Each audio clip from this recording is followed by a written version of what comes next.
Hello, Mike here. So now you built all your walls in your basement.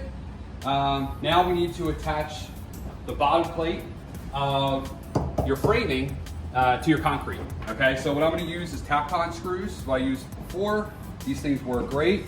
I recommend buying the big box. When you go and buy the TAPCON screws, it'll actually tell you what bit you need. So for this one, I need a 3/16 bit. And then you want something that's going to go through the bottom plate, through your subfloor, and into your concrete.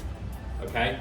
So when I look at this wall, we don't really need to get crazy with the amount of TAPCON screws. I'm probably going to do about 3 on this whole entire wall. So I'll split it up. And I'll do like one here, and like one there. And that's pretty good for what we need. I have run a few of wood screws just between through the bottom plate into the subfloor. Okay, so I just wanted to show you how this works. All right, so we need the screws, obviously. We need a hammer drill, and then we need a driver.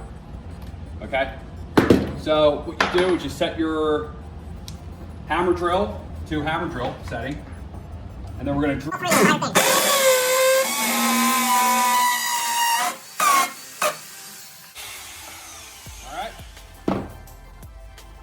Dust out of there. Then you're going to take your TAPCON. What we're going to do is drive this in. Hopefully this goes all the way.